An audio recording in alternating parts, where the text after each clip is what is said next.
Peace be unto thee in the name of our eternal Father.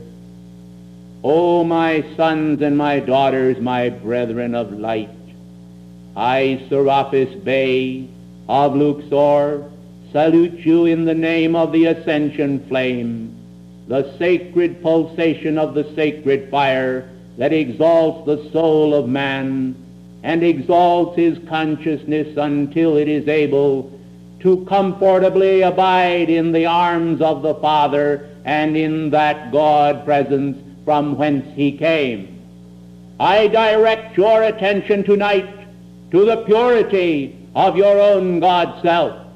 I direct your attention tonight to the radiant arms of your own presence, that you may feel that enfolding love hold you very close, because you are a child of God, even as I am, and the purity which the seraphic hosts bring to you tonight is a tangible reality of heaven, made manifest upon this earth, made tangibly manifest in your beating heart, and the glory of God which shone in the face of the ascended Jesus as he rose into the air on the pulsations of that great ascension flame 2,000 years ago. Blessed and beloved ones, I salute among you those potential candidates for their own ascension in the light. Hail, thou candidates for ascension! Know that the robes of purity which we did wear, you shall also wear. I therefore seal that star doorway upon the brow of every one of those candidates for the ascension with the star of hope, the star of eternal comfort, which bespeaks to you whenever the turbulence of the outer world tends to rush in. Peace be unto you in God's name. You are an outpouring of cosmic purity, and as an outpouring of cosmic purity, you will refuse acceptance of that which is not of God.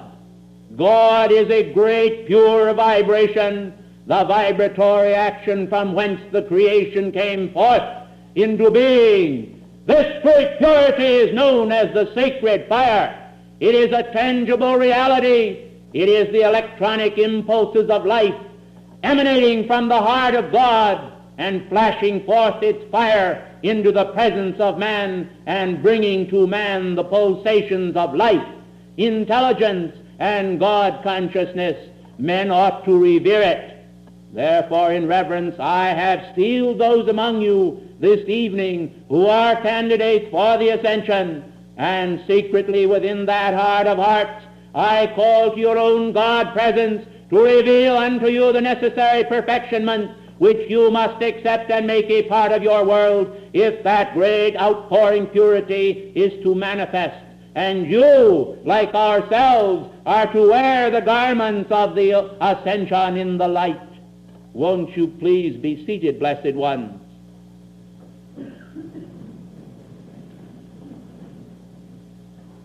From the heart of the sacred fire, I implore those seraphic ones to come now and enfold this place in the great outpouring consciousness of the temple at Luxor.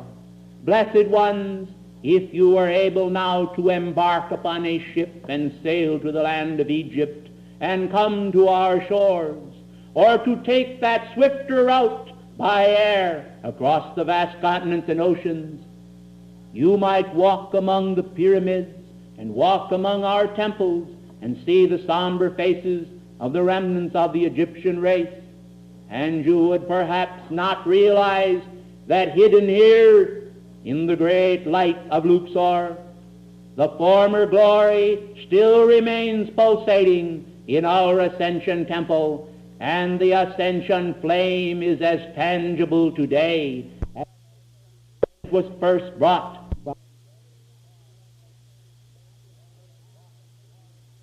God's flames, they have the quality of divine permanence. I speak to you now concerning the word of Genesis, the great cosmic word that went forth, saying to man that he put the angel with the flaming sword before the gate of Eden to keep the way of the tree of life. Blessed and beloved ones, the flaming sword is to keep immortality from that which deserves not to be immortal. Blessed and beloved ones, purity deserves immortality. Impurity must be transmuted. This is the eternal law of the Father, and there is no one in heaven or earth, or in any universe or system of worlds, or no being or power in creation or existence that is able to deny this great cosmic law. Purity comes from the heart of your being. Purity is to be cherished, for purity is God in manifestation.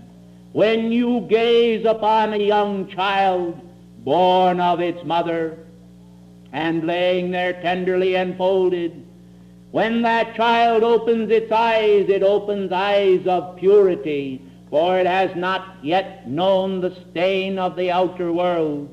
Blessed and beloved ones, how we long to see you who are blessed with a greater maturity come into that consciousness of the sacred fire which causes you to manifest the purity of the babe.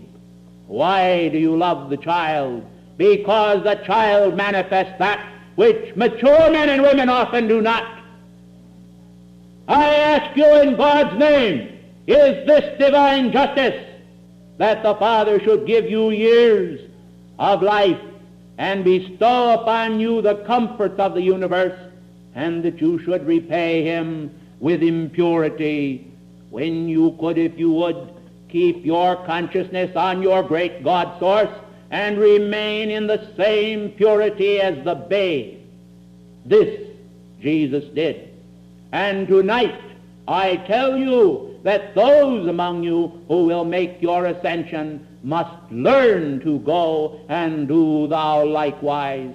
These words are often taken very lightly, and I do not mean by God's light. I mean that you do not weigh the words of the ascended host. Mankind does not always reverence the great privilege of hearing from our octave. They think sometimes that this is a very ordinary manifestation, or they think that this messenger to whom I am speaking is uttering these words himself. I say this is folly, for the vibratory action of our octave, which is outpouring, is a power of tangible witness within your heart. It speaks to you from within. And I tell you that those of you who are alert will recognize this opportunity tonight to tangibly connect with your own ascension flame and absorb the great outpourings of cosmic purity which the seraphic host at my direction are pouring into your midst this night, for your blessing, for your edification, for your upliftment, for your comfort, for your strength, for your beauty. Consider the lilies of the field. They toil not, neither do they spin. Yet I say unto thee, Solomon in all his glory was not arrayed like one of these. Children of God, in your inner bodies, you are arrayed in garments of purity. You are arrayed like these lilies with the garments of God's glory. If you could look beneath the outer surface of those you meet, who are drawn here by the magnet of divine love, you would see here not men and women, but you would see children of the light, immaculately conceived by the heart of God. And the immaculate concept has been held for each one of you in this place by Mother Mary in the same like manner as it was held for beloved Jesus. Opportunities come to mankind, countless opportunities, and they go unrecognized. The reason is quite apparent. The attention of man is elsewhere. The attention of man is not placed upon their great God source. The attention of man is directed to the human, and to human creation and to human striving. Mankind seek today that they may be recognized individually, not knowing that it is the great God presence within them that yearns for divine recognition, and therefore they transfer to the human this recognition and seek it for the outer. This mankind call ego, and it is the source of all human troubles and difficulties. Blessed and beloved ones, they have taken the am out of the I am, and they have left only the I. And the I without the am of God's being would be very vacant indeed. And yet that great source of light has continued to give mankind the energy to walk, has flooded through their heart the radiance of God, the purity of God. Oh, blessed ones, as I look here at Luxor upon those candidates that are now awaiting their ascension, 5 of them whom shall ascend on Easter Sunday, I am somewhat thrilled even today, after all these years of presiding over this temple, to think that I can tell you, blessed ones, that men and women are still making their ascension as Jesus did. For the candidates that are with us now, 3 of them are women and 2 of them are men. Blessed ones, do you see then that this is a reality of this hour? This has been a reality from the very beginning. God's plans are conceived in purity from the beginning. There is no distortion in those plans. They are a radiant seraphic outpouring, and they come from the heart of God. Like a beautiful and splendid mountain stream, the joy of God flows forth into the world every day. It sparkles and runs over the rocks and impediments. It laughs in the sunlight. It is happy because the joy of God knows nothing but purity, nothing but perfection. It sparkles like diamonds. It flows forth from eternity's fountainhead, and it is accepted by the hearts of the saints. They welcome it with joy. They reach down their hands, and thirstily they drink of this fountain, and they say, "O our Father, we enter into thy kingdom. We drink thy radiance. We drink thee. We declare in thy name, I am the outpouring of God's purity. I am God purity made manifest. I am God purity made manifest. I am God purity made manifest everywhere I am. And the great purity of God enfolds me now. It enfolds me in a tangible electronic garment of pure light substance. And this light floods forth into the world, because I am a living Christ in cosmic action. Declare and affirm this daily. You are a living Christ in manifestation, if you will accept it, if you will love it, if you will stand upon it and not pay heed to those deceitful and wretched human creations which have distorted the plan of God and bring nothing but misery to mankind. God is happiness. He is joy. He is peace. He is the babe in the arms of the mother. God is the great happiness even of those who are aged, because they know that immortality dwells within their heart, and that immortality will change the garments of their outer form, even as it did for David Lloyd. Blessed and beloved David Lloyd, we greet you and welcome you this night to this place. Come in, our blessed and beloved brother, you who were ascended at the hands of beloved Godfrey. Walk now upon this platform and bless these God's children with a God awareness of the tangible potential within their hearts. A potential that whispers in the night. A potential that is heard in the silence. A potential that is unafraid. A potential that fears not the pestilence. A potential that fears not the shadow, because it is the purity of the light. The light is so lovely. The light is so transcendent. It was the light that glorified the Christ, for the Christ is the light. The Christ of you is the light of you. This is not a mere word. The sacred fire is a tangible, living thing. It moves as surely as your heart's beat, and it breathes within your being, and it changes you just as the force of light flows within these lilies and from the earth, and that which presents only an appearance of grains of sand in different colors flows forth from the heart of the seed, the perfection of the light. Streams of energy pour up the stalk of the plant, and they create this beauteous lily.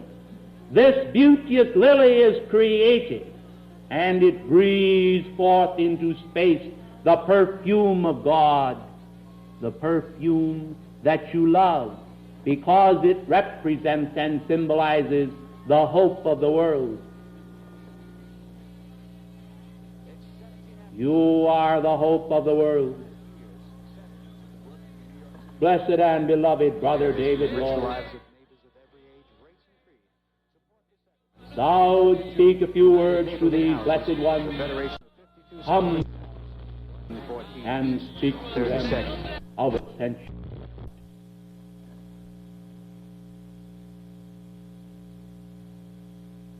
Even now there stirs within my being, blessed one, the memory of that great occasion when beloved Godfrey took my hands in his, and he spoke those words that invoked from the heart of my presence the power that caused me to rise from the mountain top and to enter into the glory and the transcendence that brought me that great release for which I sought all those years. The glory of that occasion envelops me to the present hour, and I have never forgotten in gratitude that momentous occasion when my heart had pained me in the long search. At last I received the cup of liquid light, and I drank of it, and I knew when I gazed upon that cup that I would obtain my freedom, my glory. My gratitude today is a great gratitude. My gratitude pours out. It is a simple and a humble gratitude, but I want you to feel with me the great joy that I felt at that hour when I won my own ascension in the light at the hand of that dear brother.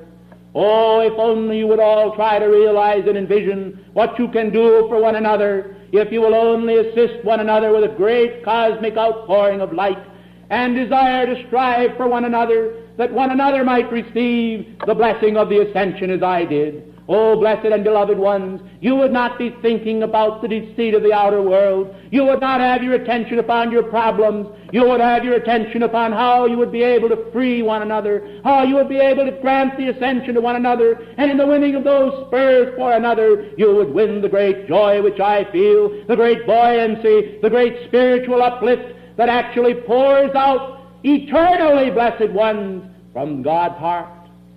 Enter into that consciousness. Enter into that spirit of joy and rejoicing when you can be a part of assistance to life, when you can realize what it means to let there flood forth from your heart eternal God gratitude, the gift of gratitude that comes from God and that flows through you because you want it to. You kiss the very ground upon which your presence stands. You stand in exaltation that it flows through you. You rejoice with unspeakable glory that it comes, and you are so happy to be a part of it. I thank you and I bless you.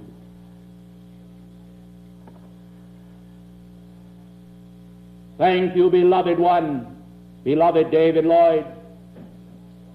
Blessed and beloved ones, I want to speak to you now of the great cosmic purity of your being, the sacred fire of the ascension which I have asked to blaze forth in your midst. I want to tell you tonight that a different action is taking place during this convocation. It has been determined by the great Darjeeling Council that during this particular period, the tangible realities of the beings that are addressing you shall stand upon this platform, and we shall not speak from projected consciousness, but by our actual living presence.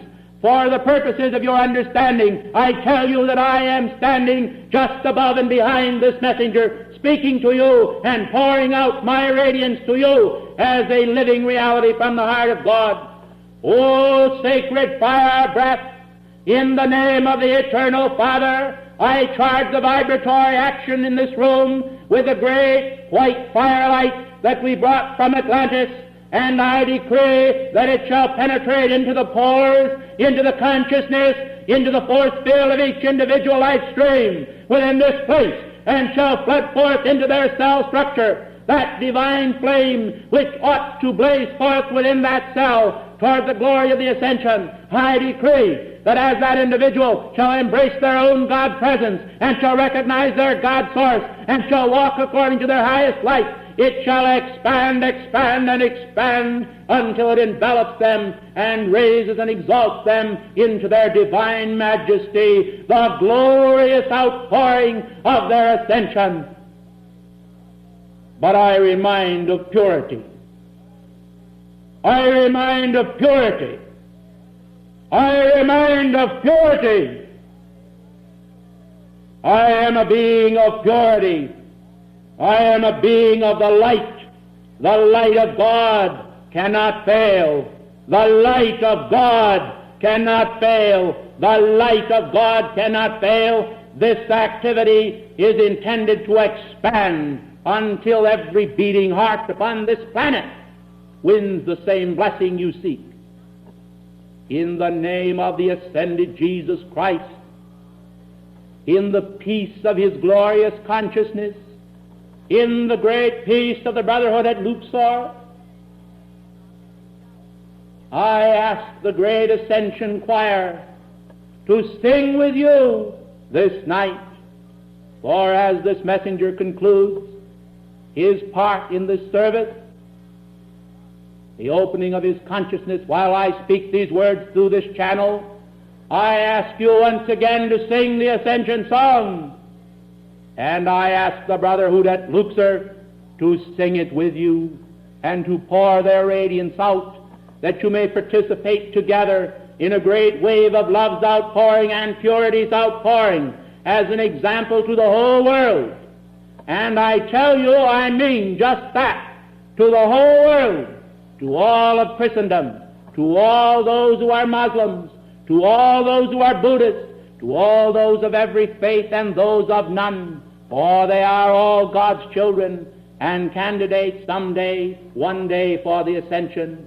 Therefore I say to them all, look well upon this example, for I intend in the name of God that you shall be examples of children of the light, that you shall shake off the lethargy of past creations and past mistakes, and that you shall take the cup of purity in hand, and as Jesus did in Gethsemane, shall drink this cup. Are ye able? I declare in God's name I am. Are ye able? I declare ye shall drink of it. Your presence has spoken through me. I, Serapis, thank you. Good night.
Gather, my children, round about the council table of life.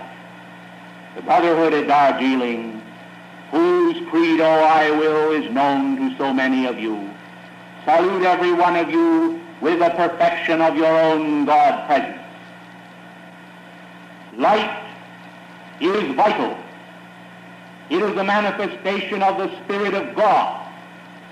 It is a blessing to every life stream who will open up the recesses of the heart, who will draw back the curtains from the mind and consciousness and permit an inflow of our invincible vision, our power to perceive that which is good.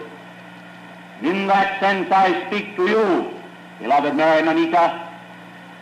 I give you tonight the love of a brother, now a cosmic brother, but in past embodiments known to you in physical form as your own physical brother of flesh and blood. I say to you, I commend you for a certain action this night. Your life stream shall never regret that which you do with courage, with understanding, and with necessity born of the moment. The law of God, the will of God is good. I wish to reveal to all in this place tonight, with the reverent ears to accept it, that there is in manifestation upon this planet a particular accumulation of the sinister activity which functions through drama and the theater and through novels. I did not declare through them all, but through some, to discredit the will of God and to create a spirit of agnosticism and cynicism toward God, to try to convince mankind that a benign God could not permit injustices to occur. This particular spirit is extremely subtle in its approach to mankind and masquerades in many curious manners. But those who love God will understand the difference between the two spheres. They will understand the difference between the world of God, which manifests in the flame of life within their heart, which is the mighty I Am presence within, the threefold flame in cosmic manifestation, and the misqualified energy which flows as discord through human consciousness and produces all disasters which you read about in your papers and see upon the screen of life. I am sure, blessed one, that the very fact that discord does exist in the temporary world of form should in itself convince you, as cast against that which occurs in nature, as proving in itself that the will of God is not so. The will of God is for such beauty, such loveliness, such wonder as human eyes and imagination have never yet been able to outpicture in worded form or instruction, except through the two words, I am. Only in being itself has mankind understood perfection. The babe entering upon the screen of life in its first tender cry is able to feel the enfolding arms of its own God presence and receives a solace from that presence which brings peace to that child and stills the cries of the firstborn. This great presence of God, even in ignorant men, abides until the hour of their passing and transition from life. And then many of them find, especially if they turn to it in adoration, that there is a sense of the closeness of God, the realization of divine being. There is a difference between that which utters the words I am and the I Am presence itself.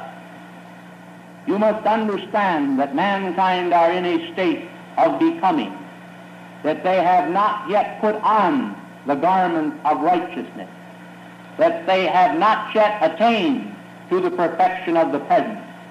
If it were so, it would not be necessary for you to even lose your physical form, for you could automatically rise as Jesus did in the glory of your own ascension. And therefore the fact that this does not always occur even to students of great light who have served the light for many years, this in itself speaks to show you that the pathway to attainment, while not impossible, is yet difficult, especially for a human being. Remember, blessed ones, that many of the great saints and sages of the past, without the knowledge of the violet fire, without the knowledge of the I Am Present as you have it today, were able to crawl, as it were, upon their knees in an approach to God. And some of them, as Cardinal Bonzano, even in this latter day, made their ascension in the light. Therefore, as there was hope for them to come in the way of humility, even through the Christian pathway, and gain their ascension, I am certain that with the revelation of the great knowledge of the brotherhood at Luxor, beloved Serapis, and others of the ascended host, you will find the great effulgent love of God will help you to weave a garment of light transcendent, which shall of itself, as it is woven around your outer form, transmute the inner overcoats of discord that are within this great globe of light, until the whole strata itself becomes the perfection of light. Blessed and beloved one, when a discordant thought passes across the screen of your mind, I'll ask you, does this thought come from the heart of your presence? Who is there that would dare to deceive themselves to think that God tempteth any man?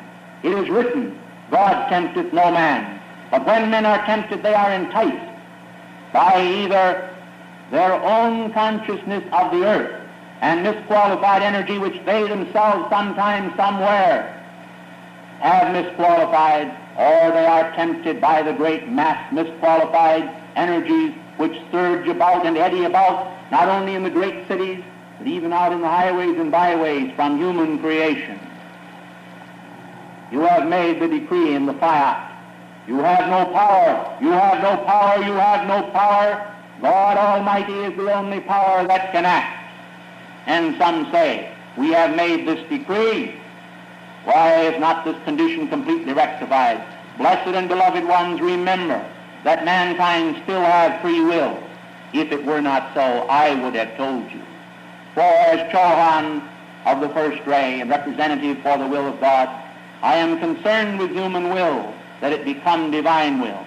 And therefore, having free will, individuals still exercise their prerogative, and they choose to turn aside from the great law of God of their own volition, not often knowing what they do. And therefore, the will of God is flaunted by them, although in their heart of hearts they often intend to do the will of God.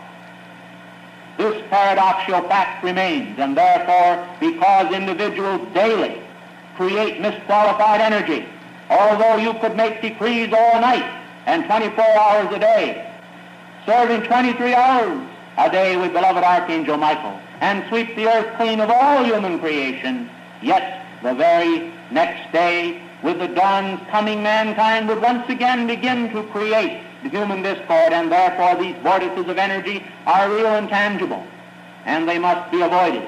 Countless individuals, feeling the impulse from these whirling vortices of sinister energy, have committed gross crimes, which among mankind are chronicled as being very evil.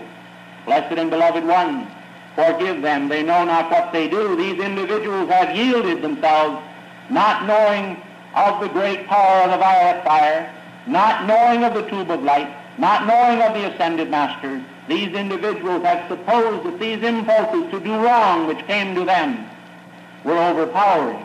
And because they recognized them as overpowering and did not give allegiance to God and did not call properly, they were not relieved and were unable to escape from these situations. We do not want the students of the light to be victims in a like manner. nor would we have any among mankind become victims. The conditions in Africa today are the result of human creation, but no more so than in any other part of the world. For human creation is created by every land upon the face of this earth, and they all need the power of the violet fire. During the last class, messages came forth from the goddess of light, from holy Amethyst, and from many others, advocating a revival, a tremendous accent to be placed upon decree groups for violet fire. I am thankful that throughout the world some response has been evoked, and as a result, Mr. Hammarskjöld in the United Nations has to the present hour been upheld, and many other constructive activities have gone forth for the protection of this planet. But blessed and beloved ones, you do not win a battle overnight. This is a continuous battle for the Holy Spirit, that the Holy Spirit of God may have untrammeled access into the consciousness of man, and that man will learn that God is good, that his will is beautiful and marvelous to behold. Here in Darjeeling, we have a number of chelas who come to us who are required to meditate for 12 hours a day upon these simple words, the will of God is good. And then they are examined by certain examiners in our group here who ask them what the results of that meditation are. I think if you were able to perceive after 12 hours of meditation what these individuals have learned in that period of time, some of you would realize the great discipline which some individuals feel willing to accept upon themselves for their own God freedom and the freedom of mankind. You say, beloved ones, that you have served the light. You speak to me, and you tell me how much you have done for the light. I tell you by comparison, and I do not dishonor you when I say it, that there are those upon this planet who by comparison what you have done is like a penny candle to the sun. I do not say this, I say again to shame you, but I say it that you may know that there is much more that you can do. And this is why you can do it, because the power of the presence of God, I am, is able to expand time, is able to expand space, is able to expand your consciousness, and is able to give you a victory that is above and beyond human victory. The ascended host and the Darjeeling Council do not intend to submit for the sake of any individual or any group of individuals upon this planet and to yield our stand that we have taken for the light. If individuals choose to engage in combat with one another or to discredit any of our actions that we have taken solely for the light of God, the karma of their action shall rest solely and squarely upon those individuals, and they shall bear, and every jot and tittle of it, although the heavens and the earth be removed from their place. Those individuals sometime, someplace, somewhere must make amends for their acts. They are not fighting this messenger or any messenger of the light. They are taking direct action against the unfailing light of God.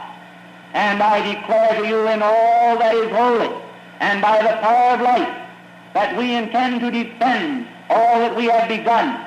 For this is a day of light, and we are going to see that those students who have served for so many years so unflinchingly as you have, and if by contrast I now seem to be praising you, let me say this is not a contradictory point in my own nature, but is a point in your own favor.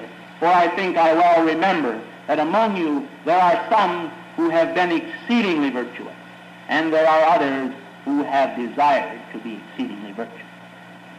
Those who have desired to be exceedingly virtuous are going to become so, because I have determined to give them some of my own hard-won energy. And I am taking a cosmic action this night concerning the finer vehicles of all the sincere students that are in this place.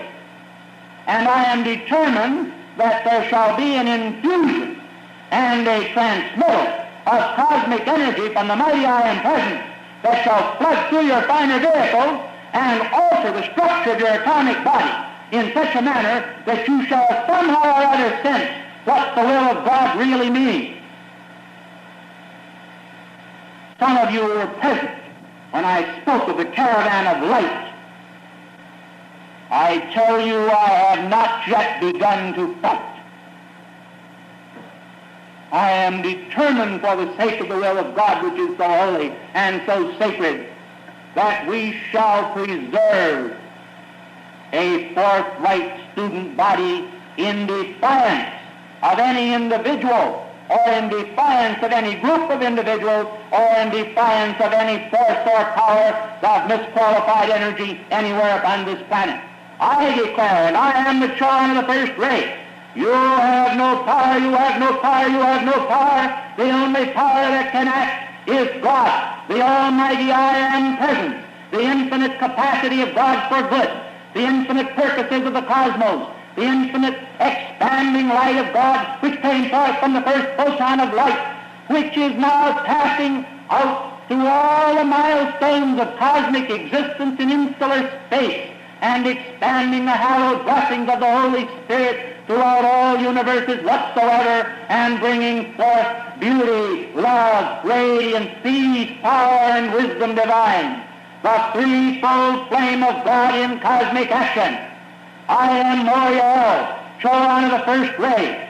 I am determined that individuals who have been spineless before are going to have some spine, and they are going to stand up to the light, and they're going to face the light of the Almighty I am present, and there is no power under heaven that shall have the power to unseat them from that light.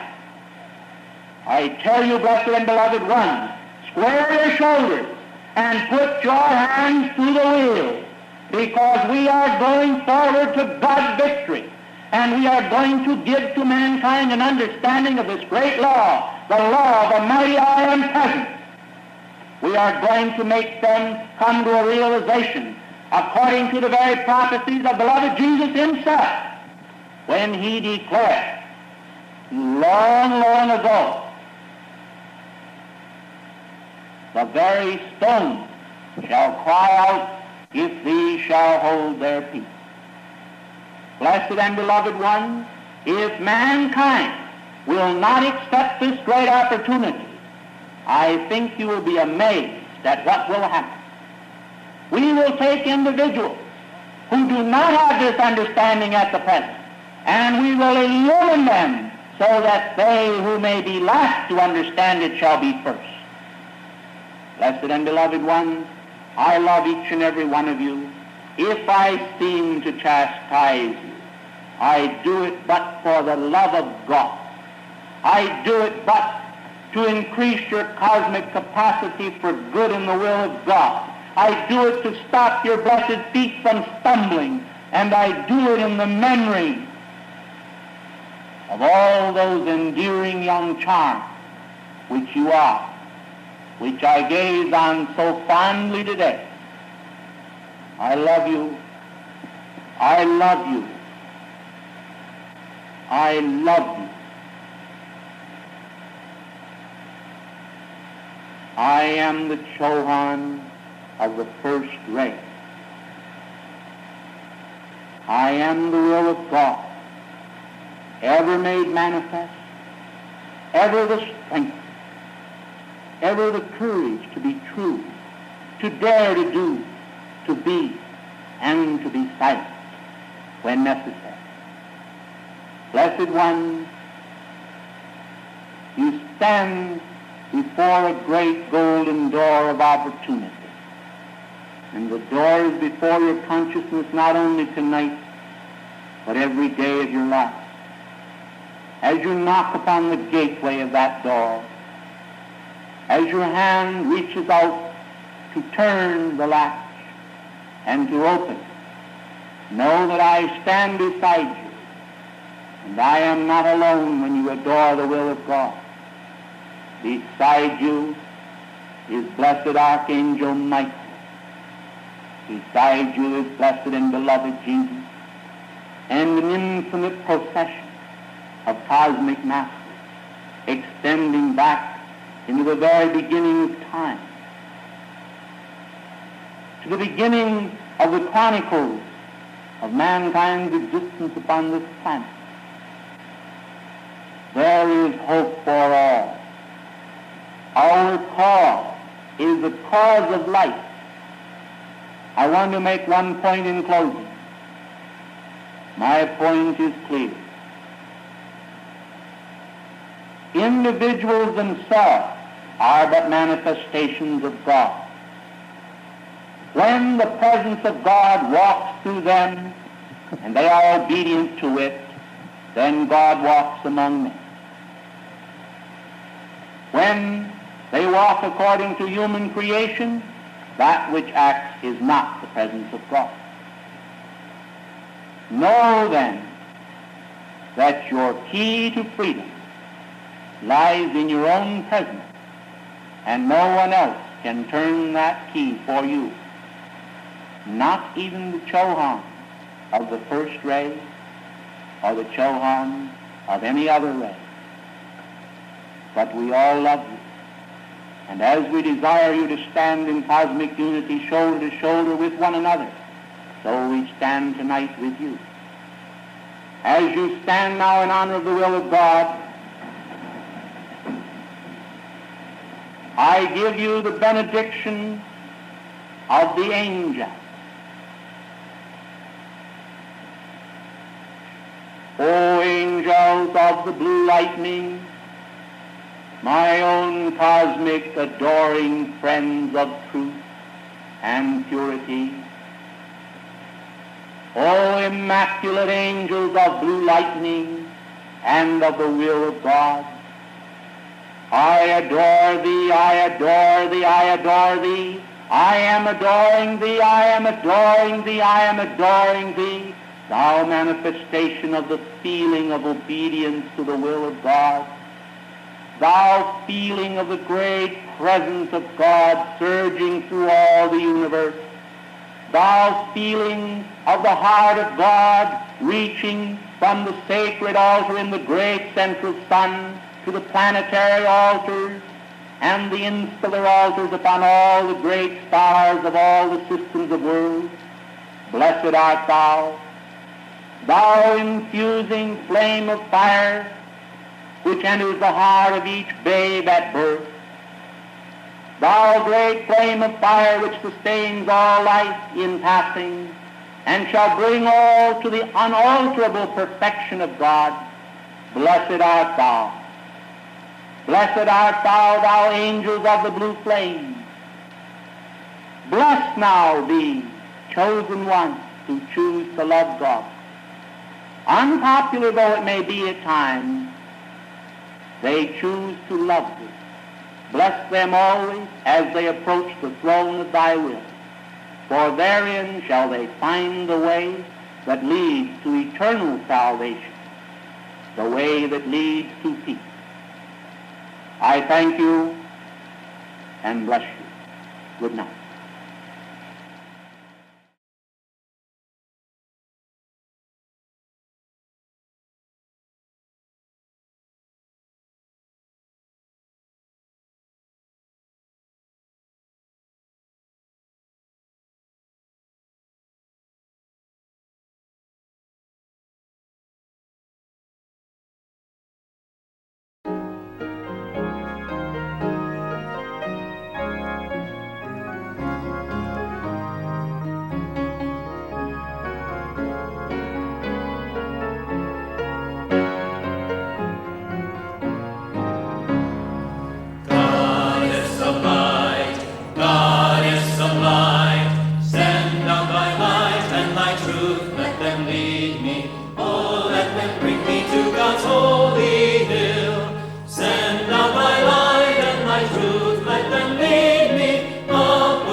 Unfailing, like the light of God never fails.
gift of life so supernal. Praise to the Elohim, their victory won. God is sublime, God is sublime. Send out thy light and thy truth to all mankind. Lift every child of God by cosmic might. Send out thy light and thy truth to all mankind. Charge every child of God with cosmic light. From each one's holy Christ self, cosmic light is unfolding. Praise to the central sun eternally.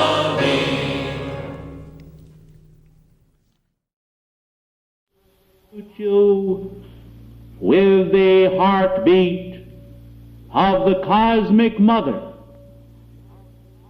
As a tiny child upon the stairway of life, holding a candle in its hand and searching for its way, so the mankind of earth are pursuing a cosmic destiny from which, by cosmic law and the reality of life, there is no escape. Mankind must either outpicture all that is shadowed and fearsome, or they must outpicture all that is glorious and lovely, all that is the perfection of the eternal spheres. I say to every one of you, the simplicity of the heartbeat of the cosmic mother is a reality, denied to the mankind of earth, to the masses of mankind, for aeons almost of time. So it seems to the soul within, yet it is an eternal cosmic pressure of divine comfort which the mankind of earth need ever so badly in this present time. O blessed and beloved ones, not only in this assembly of devotees of truth and life and light, but all over the body of this planet, and particularly do I speak to the beloved land of my origin, from whence I was able to serve until my ascension, my own beloved South America. I say, may the blessings and the blazing light of God cover the body of the planet around with the light which shall replace the shadow, with the light which brings hope, which brings comfort in the dark. Is it not written and recorded that the Lord God made the greater light to rule the day and the lesser light to rule the night? Observe and learn, observe and know that it is written, the greater light to serve the day, and the lesser light to serve the night. And therefore I say to you that the illumined ones in heaven rejoice in the greater light of God, and those upon the planets in evolution states rejoice in the light which rules the night. The night then is a state of a condition where the light is not shining in its full glory. It is a state of negation, an absence of the divine condition of perfection. And wherever there is shadow and the light is blazed, immediately is dispelled the unhappiness and the fear of the shadow. With the coming of each new dawn, mankind breathe once again the fresh flowers of hope.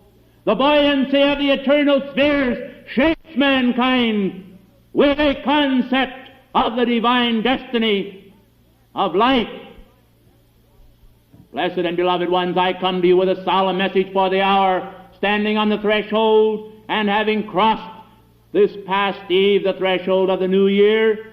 Mankind must face indeed, as this beloved one to whom I am speaking told you, uncertainty in the new year.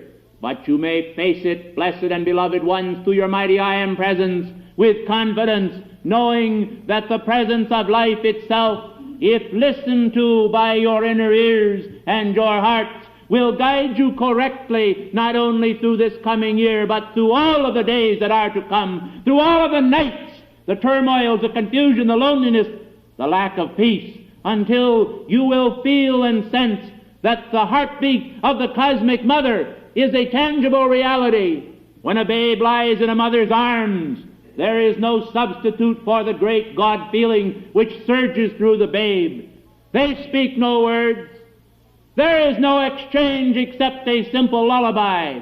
But in this lullaby, the heartbeat of the eternal mother, there is a freedom, a comfort, a knowledge of eternal spheres of blazing light and light's perfection, which knows no wane, and the child tenderly sleeps upon the bosom of its own mother.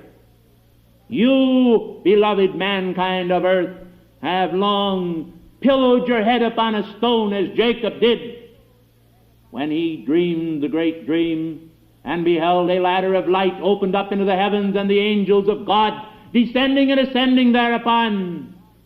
Mankind of earth, hear and learn. Listen, listen, listen to the voice of experience divine. I, who wore mortal form in South America and achieved such devotion to the light that my own body was glorified by the light and became overly confident, as I told you, was changed through the power of the black magicians until I wore the body of a fish. For over 300 years I called and called and called and called unto God to bring light, light, light, light, light, light into manifestation until the most beauteous, the most splendid light of God raised me in the glory of my own ascension. I speak a word of great solemnity. This previous evening, the magnificent and cosmic Holy Sister, Holy Amethyst, spoke to you and drew here a hub of violet fire, and spoke out and rayed out over the entire planetary body the service of transmutation. Blessed ones, wherever this is invoked, there is usually a very strange condition which happens, and that is, when the great mercy of God functions to free the mankind of earth, the sinister forces of shadow try to prevent in a spiritual Armageddon the assimilation by mankind of the full use of God's divine power. But I declare they have no power, they have no power, they have no power. There is no other power that can act but God. And the mighty I Am presence is that light. The mighty I Am presence is that light. Being, existence, bliss, consciousness, and constructiveness is the fiat of the moment. Those individuals who make misuse of divine energy to evoke those spirits of the night, misqualified energy, shadowed substance, criticism, blame, condemnation, doubts, all of these conditions are participating innocently often in that which tends to pull down the curtain upon God's holy light. All mankind, almost without exception, have been participants. Even great saints upon the path have erred and asked for forgiveness. But, beloved ones, those who have taken the disciplines of the Great White Lodge and have practiced the pathway for many years and then have turned, as did the black magicians, to become masters of destruction and shadow. These for a long time enslaved the people of the world, and it is an absolute truth that when I first manifested in this great city, I did sweep out the black magicians, the great entities which held sway over men's minds. And today, although the city is cloaked, as it were, in a sort of shadowed condition, as a result of the tremendous light invoked here last night, the forces of shadow have made an attempt to sweep into the city of New York and prevent the functioning of the light. But I declare in the name of God that I have called and I am calling to beloved mighty Astrea to lock her cosmic circle and her sword of blue flame 1,000 suns from the great central sun around the cause and core of that condition.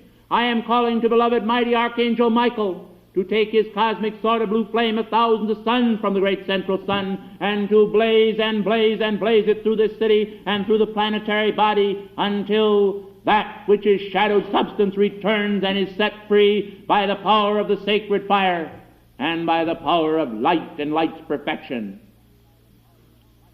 Fear not, little ones. There is no individual who has ever tried to find the pathway back to God that has not been stymied at various times upon the path and has stood face to face with human creation.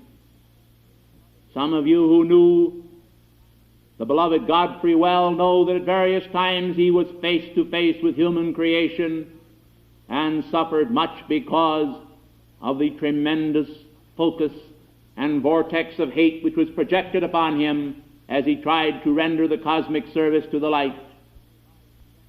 This is not an easy service to render, blessed ones, but all who love God can understand the meaning of having an open door into the human octave through which we of the ascended host may periodically speak and bring our radiance and radiation. Blessed and beloved ones, in the year ahead, in the coming years ahead, put aside all that is malice. I tell you, you play directly into the hands of the shadowed ones when you yield your mind and your thoughts to detecting imperfection in human character. I think if you will call to me, the goddess of light, for illumination concerning individuals and their motives and purposes, that I am able to reveal absolute God truth in the privacy of your own heart, and there is no one that can fool you or deceive you. It is not necessary to label or to attack individuals or to suspect or question their motives. Beloved ones, it is never necessary to do these things. This is not a divine act. It is a human act, quite understandable indeed. But blessed and beloved ones, so unnecessary if you will rely strictly upon your God presence. The presence, as Saint Germain has told you, is the fullness of all that you desire. It is the fullness of life's perfection. It is the sustaining light that reaches out into all the cultures of the past. Across to the land of India, China, and the Orient, sweeping across to England, to Europe, to the Far East, everywhere, to Africa, to South America, to Canada, across the great planetary body. All is God's land, God's country. And that is the wonder of your own America. Her starry flag, which is unfurled, speaks now of 50 radiant points of light. 50 radiant points of light. For a star is a blazing symbol of divine initiation. It is the symbol of entering into your own Christ consciousness, the consciousness of your God presence. Through this starry door, mankind shall enter into light's perfection, and they shall cut off the aborted distresses, shall pinch off the energy which they have mistakenly given to it, and they shall look up instead of down. This is the entire difference. What is the difference between many of the animals today upon this planet, created as they were, many of them by the black magicians? Beloved ones, the heads of most of the animals are always downward, and they walk upon their 4 feet. You hold your head high. Keep your eyes upward toward the light. Long ago, mankind was supposed to worship the sun. This was the great inner feeling and compulsion that men had. In a primitive state of intellect, they recognized the need to worship the greater light. Oh, blessed and beloved ones, I would that more and more among mankind would be able to look upon robes of righteousness, not only in themselves, but in one another. When you meet one another, how many of you perceive the light of the heart? How many of you perceive the blazing light from the forehead? How many of you perceive the crown of the Elohim upon another? You vest the beloved goddess of liberty with this authority, and in statuary this is done. But blessed and beloved ones, do this thing to one another. Invest one another with the power of light's perfection.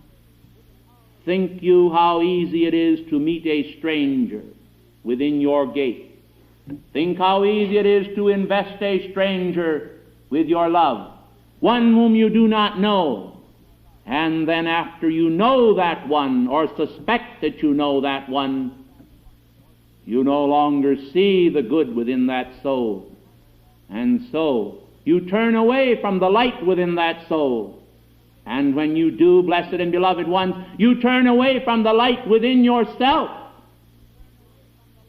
And therefore the truest, the surest, and the most blessed way of perceiving divinity within yourself is to perceive it in others. This is the path of light in guiding you down through the 1960s. I would advocate a greater return to the enfolding love of the ascended Jesus Christ. Beloved, Jesus taught without malice. He taught with only a desire to bring the great seamless garment of pure electronic light substance to the entire world. And as the goddess of light, I am today calling to him, beloved Jesus, thou starry Son of God, thou radiant manifestation of divinity upon this planet, bless this assembly with a feeling of thy presence. Add thy greater light to my own, and flood these hearts with such compassion for one another that never again can they know a feeling of discord. And then I am certain that not only here, but scattered abroad throughout the earth itself, will come a renaissance of all that is beautiful and lovely. The heavens will be open, a splitting asunder. The feet of the eternal presence will rest upon the dome of the rock. The Ark of the Covenant will be beheld. The great tablets of the divine law will be written within the hearts of men. Light itself with its penciled fingers will record for eternity the perfection of other spheres and systems of worlds, and this planetary body will no longer manifest imperfection. Blessed and beloved ones, I ask you to stand in adoration of the light. I ask you to extend your hearts, your heads, and your hands to the light.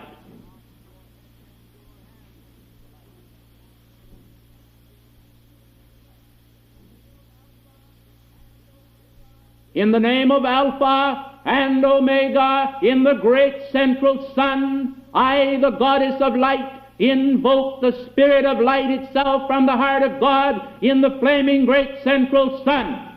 I command in God's name the manifestation of 100 times the light of God upon this planet normally felt.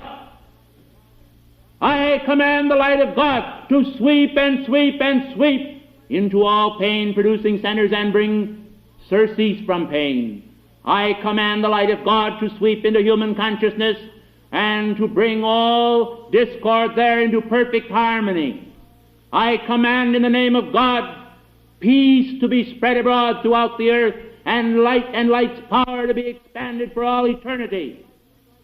I command in the name of God that all who have allied themselves in this day and age through the misuse of the power of free will with the black magicians, having identified themselves to misconduct, be cut free from such misconduct and turn and face and serve the light. I command that the commercial ventures of the world, which have held the lifeblood of the economy, in a great grip, release themselves to the power of light. Let light flow like a great river through the planetary body, through the force field of this sanctuary, through all sanctuaries, through all temples, through all arts, through eternity, with the divine cleansing currents of the river of purity, the crystalline river of purity, from before the throne of God in the great central sun. I command the restoration of the Edenic state of consciousness to all who will accept it upon this planetary body.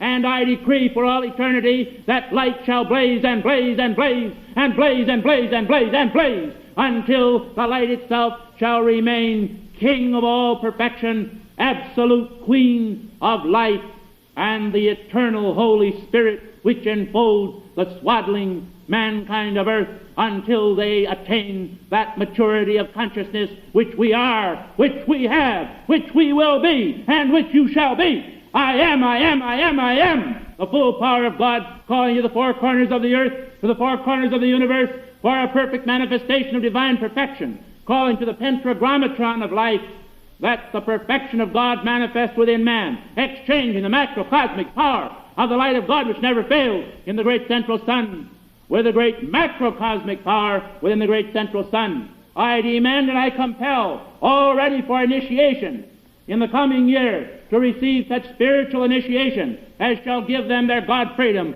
the grace of the ascension of God in the light of God, which never, never, never fails. In the light of God, which never, never, never fails. In the light of God, which never, never, never fails. I am that light. That light is supreme, and there is no other power in the year 1961 or any other year which shall ever come, which shall have the power to hurt or to destroy in the holy mountain of God. The Lord is in his temple. Let all the earth keep silence before light. I am the goddess of light. I have spoken.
planetary home, I bring you, friends of light upon the planet Earth, the radiation of myself and beloved Venus, bringing salutations to friends of old and friends of light. Peace be unto you, children of the Most High God, with that eternal benevolence which I am so hopeful you upon this planet will soon use in all of your relationships with one another. The salutations of grace, as used in the early Christian church, peace be unto you, grace be multiplied, are abundant manifestations of our great unfolding love. This eternal love which comes from God flowed through me long ago as I sat in the great halls of Shambhala and the great cities of light in ages past, and was known as the Ancient of Days. Today, I would ask you in consciousness to leave behind the darkened spheres of earth's ordinary human effluvia. I would ask you to rise in your arms of light and journey on this great shaft of light upon which I come back up toward our planetary home. In consciousness travel and come with me and perceive a vision of our lovely planet as Earth shall someday become. Blessed ones of light, as I gaze out upon this beautiful solar system and behold the rolling spheres, the great concentric rings of Saturn, and I listen to the music of the spheres, I am ever so mindful with a great longing to see all this magnificent and beautiful light and radiance externalized in each one of you, that you may sense and feel the radiance of the Ancient of Days. Mankind have often felt and thought and wondered why they were not elevated and raised to the station of a cosmic being or a God. Blessed ones, there is that constancy known to you as time. The purposes of the Eternal Father are, as you are well aware of, to bring everyone to a state of absolute God peace and bliss.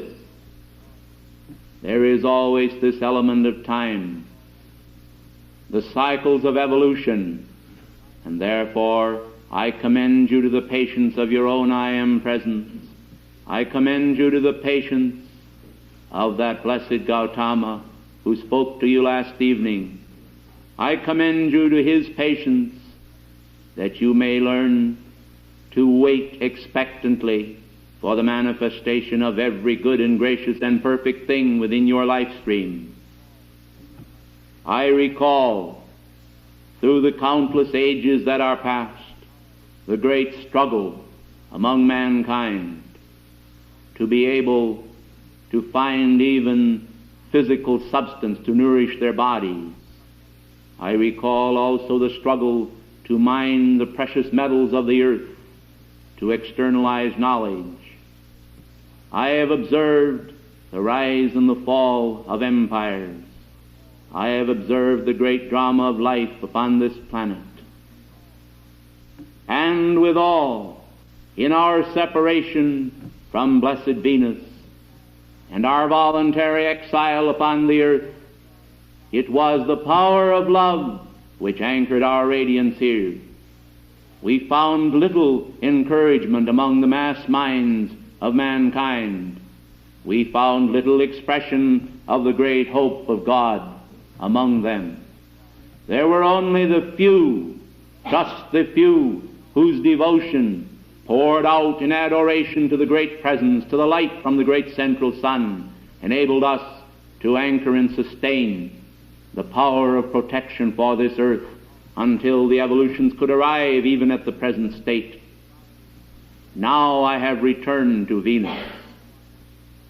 but I remain as regent of the earth, serving with beloved Gautama to continue to guide the mankind of earth in their search for peace, their search for reunion and identification with their own God self. Blessed One, were you to be physically transported to our planet, I have no doubt that it should provide a great education for you. I have no doubt that you would be somewhat startled at what would seem as innovations in invention and also in our mode of life. But blessed ones, for countless numbers of years, individuals from the more underprivileged areas of the world have journeyed to the more enlightened countries and returned, and yet those countries remain to the present in a comparatively and relative state of unenlightenment. There is a great problem involved here, and that problem concerns the anchoring, the externalization of knowledge. Long ago it was declared that there is nothing new under the sun. Blessed ones, this may be true, that there is nothing new under the sun but the sun. But I tell you that you must develop a consciousness of the newness of God. You must be grateful for each unclouded moment which comes into manifestation, because it is a pure sunbeam, a pure globe of light, a globe of eternal radiance. Think you, mankind of earth, that those of us who are servants of the light in its highest hierarchical spheres would bring a disturbing influence to mankind? Do you think that it is up to us to create shadow? I think you are well aware that the shadow is created here largely and primarily through ignorance. Those who nailed the beloved Jesus to Golgotha, those individuals believed that they did service to God. I therefore declare unto you today that individual Gethsemanes which come to mankind as a result of their own misconduct are for a reason and a purpose, the externalization of beauty. Often the thorns upon the path help individuals to realize the beauty of the rose. But, as beloved Moria has often told you, all of the ascended hosts are ever so anxious to break and blunt the thorns of life until they exist no more, but are made into a crown of light to replace it. As the Ancient of Days, I wish to stress therefore constancy. Constancy. Constancy that comes from the heart. Constancy that knows humility. Constancy that knows full faith in its own divinity. Pause now and listen to the music of the spheres, for I have for you today a message that is simple yet important as wise counsel. Hear then the music of the spheres.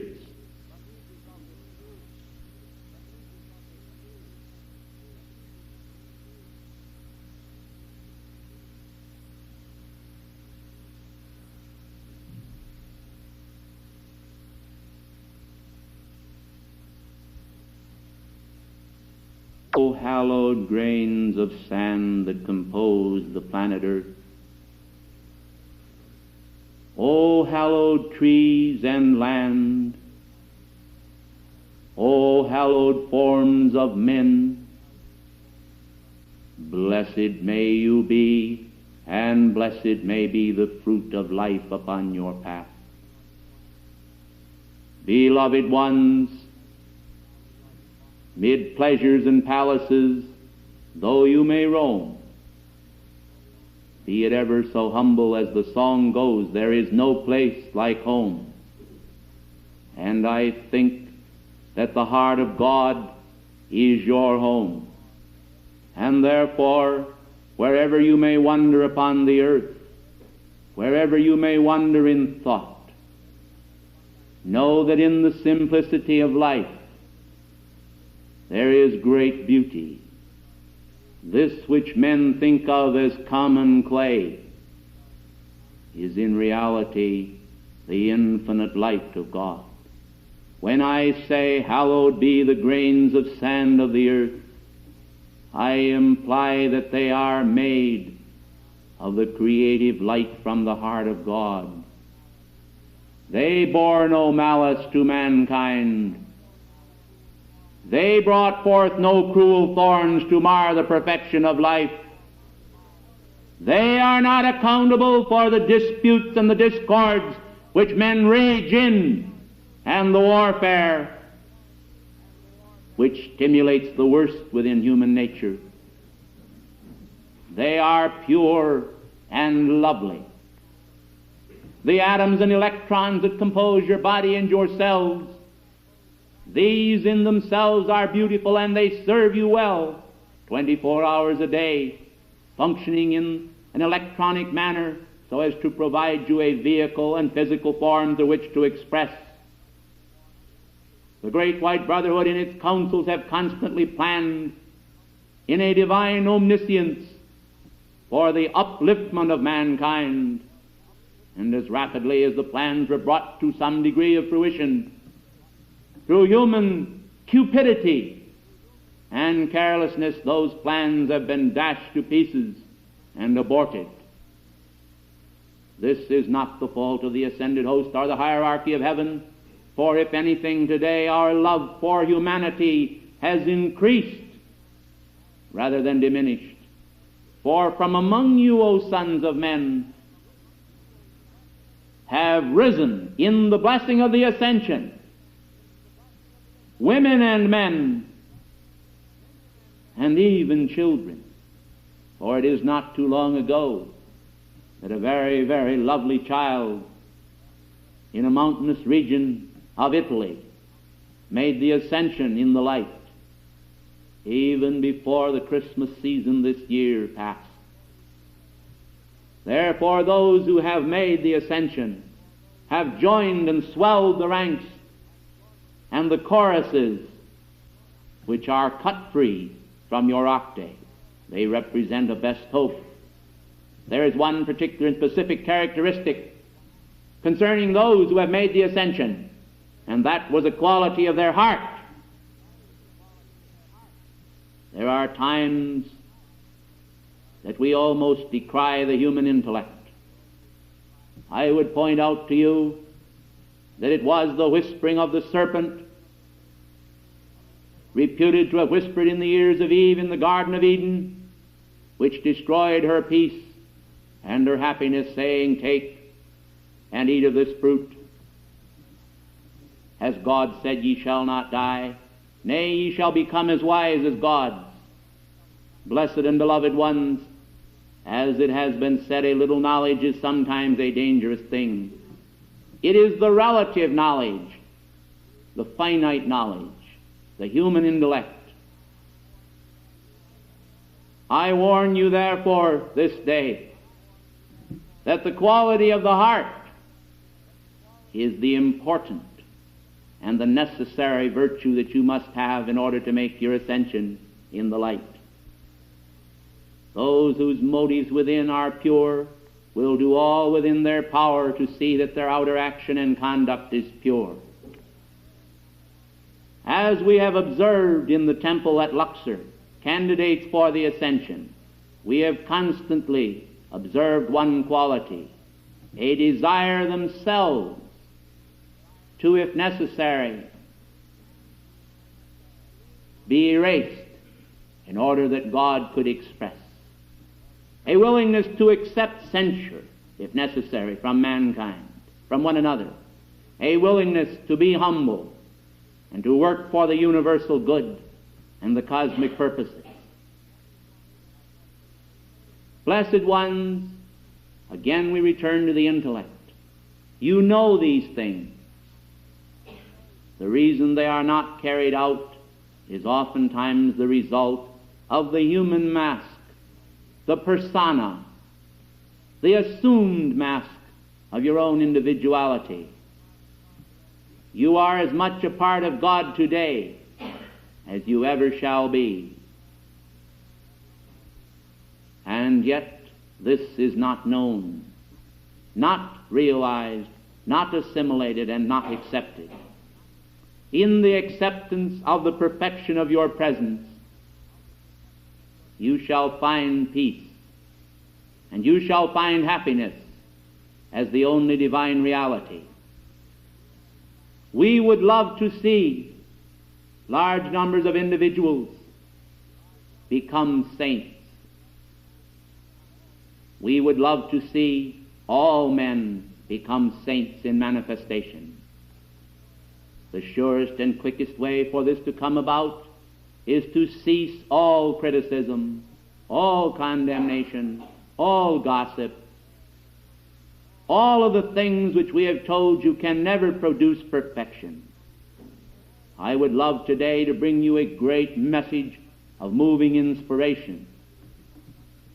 In the sense, I would like to speak of some of the great spiritual laws, but it remains a cosmic necessity at the present hour that I speak concerning the lessons which you have long been taught, because unfortunately the mankind of earth still are not practicing the knowledge which has been given to them through the centuries by the great master teachers of wisdom.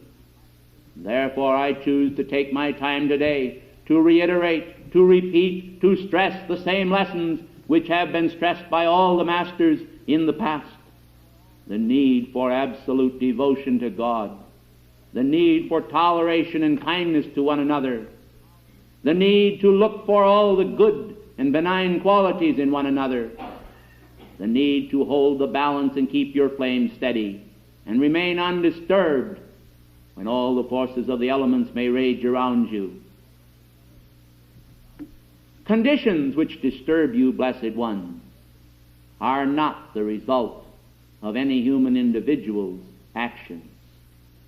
In almost every case, it is a result of a momentum builded either by another or by yourself in the past. It is a result of accumulations and vortices used by the sinister force in much the same manner as a tornado to move across the face of life where happiness is and bring a disturbing condition. All of this we would end with the great sunlight of God's love. We would see the coming year and all the years ahead as days of eternal rapture. The only way this can be, either individually or for mankind, is for the harmony of our spheres to be anchored in yours. And that is why I asked you to listen for the harmony of the spheres. If you did not hear the harmony of the spheres, it does not mean that the harmony of the spheres was not poured out tangibly in our octave. It simply means that you need greater attunement with your own God presence so that you will be able to hear those eternal raptures and harmonies of our octave. The fault then lies not in the divine instrument, but it lies in the receiving and hearing ear. Let him who has an ear hear what Sanat Kumara saith unto the mankind of earth. For look you well to this, when your consciousness itself is capable of accepting the perfection of God by reason of acknowledging its existence, and when you can look up toward that which is above, from whence cometh all your strength, then you will be ready to receive it in a receptive attitude. And you will maintain that harmony not only here, you will maintain it 24 hours a day. Blessed ones, This is the state of heaven to which we belong. This is the character of our octave. Will you make it the character of yours? Then, blessed and beloved ones, accept it and be free. It is a gift eternal. Your hands have but to reach out and take it. And these are no idle words, but you must not abort the gift until it comes into manifestation. You must have faith, and you must have humility, and you must have kindness, and you must be steadfast in God's eternal comfort. I thank you, and I bless you with all the love of Venus.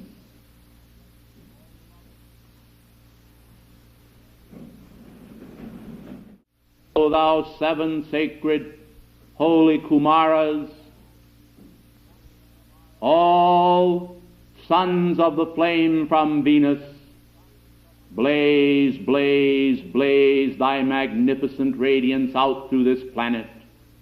Let all within this force field, according to their ability to receive their divine portion, and expand the capacity of all to receive a greater abundance through the coming year and through all the ages ahead. That this blessed and beloved planet Earth, this lovely world, may indeed become all of the perfection of our planet and all of the perfection which God intends forever.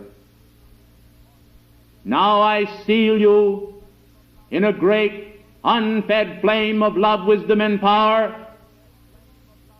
I invoke the power of the Lords of the Flame from Venus to blaze and blaze and blaze through you until you are aware that our love is made manifest in a palace, that our love is made manifest in a humble peasant's hut, that our love is made manifest everywhere, for all is light, all is God, all is love. And this is our gift to you today, the old ever new story, which when you receive will lead you to the glory of the eternal spheres. I thank you.